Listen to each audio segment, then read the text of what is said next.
Como você já sabe, com o sacrifício do Pedro para poder salvar a mulher e os filhos, e meio que na bagagem o pessoal que estava junto, ele se sacrifica.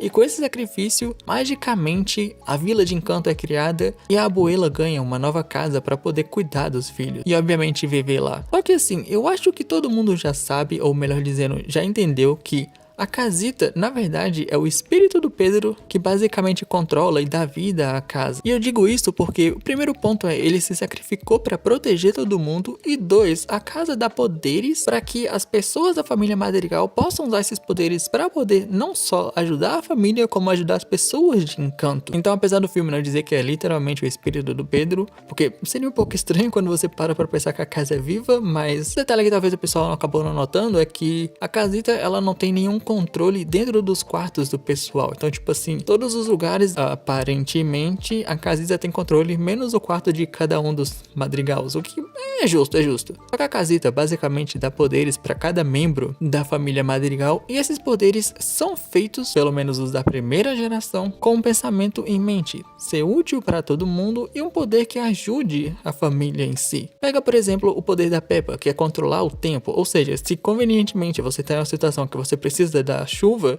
a Peppa pode trazer. Se você precisa de um dia ensolarado, a Peppa pode fazer. Bom, mais ou menos, mas a gente vai chegar nesse ponto. O Bruno recebeu o dom de ver o futuro, ou seja, para que ele pudesse prevenir algum acontecimento errado. Se alguém fosse sofrer um acidente, ele poderia prever. Se alguém fosse se machucar de alguma forma, ele poderia prever. Se sei lá, basicamente ele poderia evitar que as coisas acontecessem. E mesmo que ele não conseguisse evitar alguma coisa, a mãe da Mirabel tem o poder de cura, e eu nem preciso explicar sobre esse poder, ele já é explicativo por si só. Então toda a primeira geração da família Madrigal ganhou da casita poderes que são muito úteis não só para a família em si, como para todo mundo de Encanto. E meio que uma boa parte da segunda geração também recebeu isso. Por exemplo, a Dolores consegue ouvir literalmente tudo o que ela quiser. O que, obviamente, se for usado da maneira certa, é extremamente útil. A Luísa é absurdamente forte, o que faz com que qualquer trabalho braçal seja tranquilamente resolvido pela super força dela. Inicialmente, a gente acredita que os poderes da Isabela são resumidos a flores e plantas bonitinhas e tudo mais, só que futuramente a gente descobre que, na verdade, o poder dela vai muito além e pode ser muito mais útil do que realmente parece, porém, existe algo que a impedia de chegar no potencial dela. Mas a gente já vai chegar nesse ponto. Eu confesso que o meu Mega Brain simplesmente não conseguiu meio que conciliar onde o poder do Camilo seria útil, mas deve ter alguma coisa, deve ter alguma utilidade para a família Madrigal e o pessoal de Encanto. Ou perceba como a casita ou o Pedro, chame como quiser, deu esses poderes que são bem associados a coisas que podem ser úteis tanto para a família quanto para o pessoal de Encanto, com a única exceção sendo o Antônio. O Antônio ganhou poderes de falar com animais, e quando você para e pensa assim, o que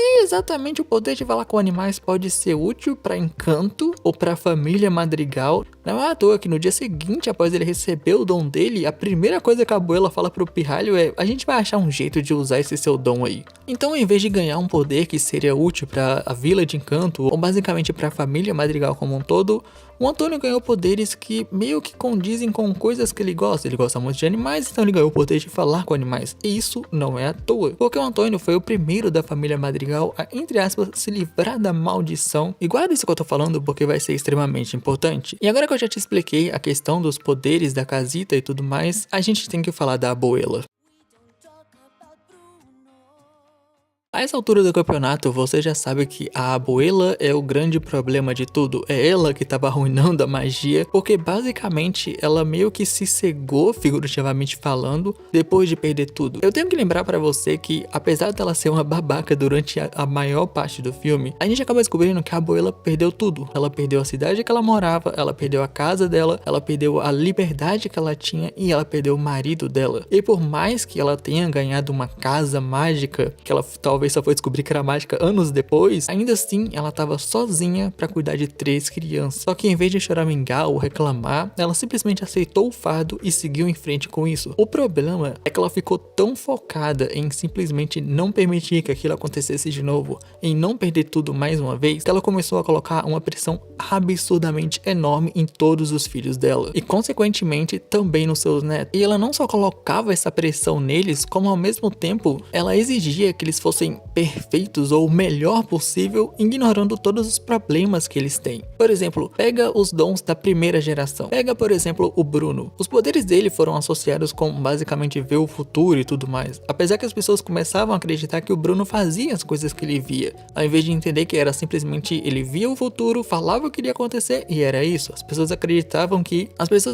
não, que ele estava fazendo de propósito, que se ele falasse que você vai morrer, você vai morrer. Só que ele acabava sendo mal entendido, porque as pessoas acreditavam que ele na verdade não via o futuro, ele mandava no futuro. Então se tipo assim, ele falasse que vai chover, choveu porque ele falou, não porque, por exemplo, a Peppa não tem controle completo dos poderes dela e quando ela fica estressada começa a ter uma tempestade gigantesca. Em vez de tentar auxiliar o Bruno e entender como os poderes dele funcionam e ajudar ele, a Abuela basicamente colocou mais e mais pressão nele. A Peppa, por exemplo, é uma personagem interessante, porque inicialmente a gente acha que os poderes dela são conectados às emoções, só que como a Abuela nunca realmente se importou em tentar entender como as coisas funcionam e como o poder dela na verdade vai além disso, por muito tempo ela tinha que controlar as emoções dela como se os poderes dela fossem completamente ligados a isso, sendo que no final do filme a gente vê ela fazendo uma chuva de granizo, o que normalmente aconteceria se ela estivesse meio que com raiva, mas na verdade ela estava feliz. Então os poderes dela não eram completamente conectados às emoções, ela só ainda não entendia como usar eles. A única que eu acho que saiu tranquilo nisso, menos traumatizada por assim dizer, é a mãe da Mirabel, porque os poderes dela de cura não tinha muito assim pra onde você ir. Inclusive eu queria muito entender por que os poderes dela de cura tem que vir junto com a comida, tipo, porque sei lá, imagina que alguém quebra uma perna da pior maneira possível, ela precisa ir até a Peppa e aí ela fala tipo, tá, eu vou fazer uma sopa pra você, e a pessoa fica agonizando esperando, mas enfim. E essa pressão meio que passou pra nova geração da família Madrigal. A ironia é de que a Dolores tem o poder de ouvir tudo, mas nunca ser ouvida justamente pela matriarca da família chega a ser irônico. Acabou, ela sempre só usava os poderes da Dolores, mas nunca perguntava o que ela queria. Ela nunca parava pra ouvir a própria Dolores. A Luísa era basicamente o burro de carga da cidade. Eu genuinamente acredito que ela acordava, tomava o café da manhã dela e passava o dia simplesmente trabalhando pra todo mundo, fazendo tudo que as pessoas queriam, criando um senso nela de que se ela não conseguir fazer alguma coisa que mandam, basicamente vai decepcionar e desapontar as pessoas, sendo que tá tudo bem se ela não conseguisse alguma coisa. E aí as coisas pioram quando existe uma possibilidade da magia sumir e ela começa a questionar o que ela é sem a magia, porque ela nunca teve a oportunidade de descobrir o que ela era além da magia, porque a Abuela sempre colocava ela pra fazer os trabalhos braçais. Eu não sei, o Camilo não parece ter sofrido muito com essa questão dos poderes, mas definitivamente a Isabela sim. Por ser basicamente a perfeitinha da família, a Abuela simplesmente escreveu toda a vida da garota sem nem mesmo pensar na possibilidade de, será que ela quer isso pra ela mesma? Ela literalmente botou a garota pra casar com outro maluco que falou, claro, quer dizer, falou não, mas ela basicamente, a Dolores falou pra ela que queria 5 filhos, e ela simplesmente só pensou, 5 filhos, mais dons, mais poderes pra família Madrigal. Ela nem pensou, será que a Isabela quer isso? E aí a gente chega, obviamente, na Mirabel, que não tem poderes. E na visão da Abuela, a Mirabel é a mesma coisa que nada. O que a Mirabel contribui com a família? Literalmente nada. Não tem nenhum poder. Não tem nada que ela possa fazer para ajudar a família ou ajudar as pessoas de Encanto. Afinal, sem dom, sem importância. E eu sei que parece estar desconectado, mas eu juro, tá tudo conectado. Isso me leva ao terceiro e último ponto. A família Madrigal sempre foi uma farsa. Eles sempre foram vendidos como La Família Madrigal, perfeitos, unidos. Mas eu acho que o único momento em que eles realmente estavam perto um do outro seriam nos momentos de café da manhã, almoço e jantar. Tirando isso, a família Madrigal é completamente separada. Até mesmo das pessoas que mais têm conexão ali. No caso, conexão sanguínea. Com exceção da Mirabel e do Antônio, que eram bem próximos um do outro, porque querendo ou não, até um certo tempo nenhum dos dois tinham poderes, toda a família Madrigal é completamente quebrada. A Luísa passa tanto tempo só simplesmente trabalhando pros outros, tendo o burro de carga pros outros. Eu juro que eu não tô fazendo nenhum paralelo com o fato dela estar sempre mexendo com os burros, mas enfim. O que torna ela completamente afastada das outras irmãs. Não é à toa que quando a Mirabel vai falar com ela, não demora muito pra ela desabafar. Porque querendo ou não, ela não tinha ninguém aleatório e ninguém da família. Eu nem preciso explicar a relação da Mirabel com a Isabela, porque a Mirabel achava que a vida da Isabela era perfeita, que tudo era incrível, quando na verdade a gente sabe que não. Sendo muito honesto, do lado dos filhos da Peppa, as coisas parecem um pouco melhores. Peppa e o marido dela parecem ser um pouco mais próximos dos filhos do que a mãe e o pai da Mirabel. Mas pra ser justo também, não tem muita defesa para os dois, porque querendo ou não, uma filha estava basicamente prometida para outra pessoa e a outra vivia trabalhando por fora. Porém, entretanto, todavia,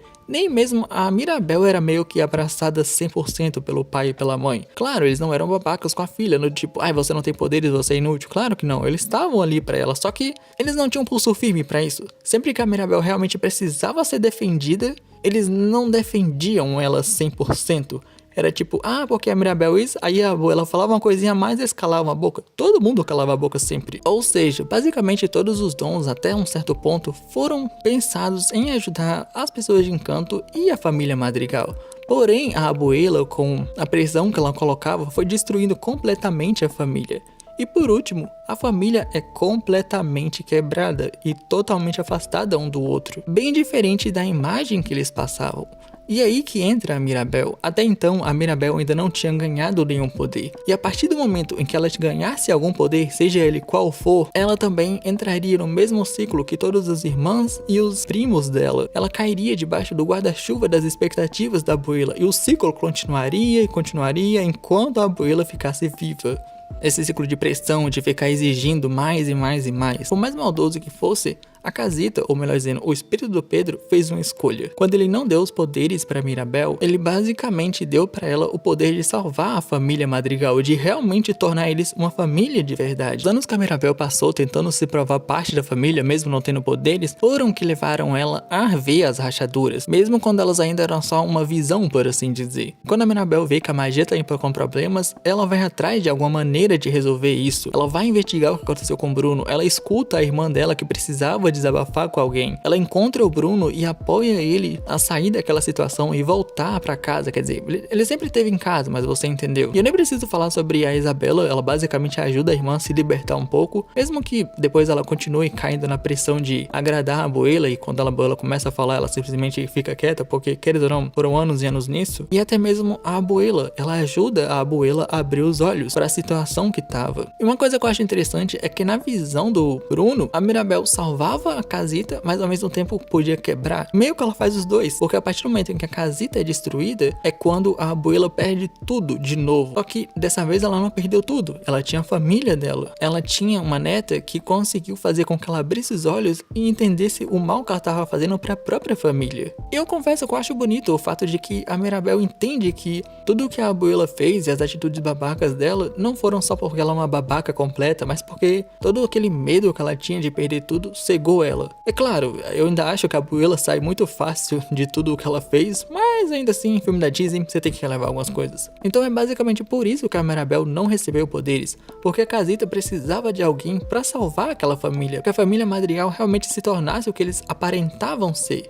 E para fazer isso, eles precisavam de alguém que não tivesse poderes, que não fosse cair sobre as asas da abuela e toda aquela exigência de perfeição que ela tinha. Eu espero ter conseguido explicar minimamente bem por que a Mirabel não ganhou poderes. Se eu não conseguir, basicamente é a minha sina ser um inútil. Não, é sério, eu espero realmente ter conseguido. Se não, eu peço desculpas e digo, assista Frieren.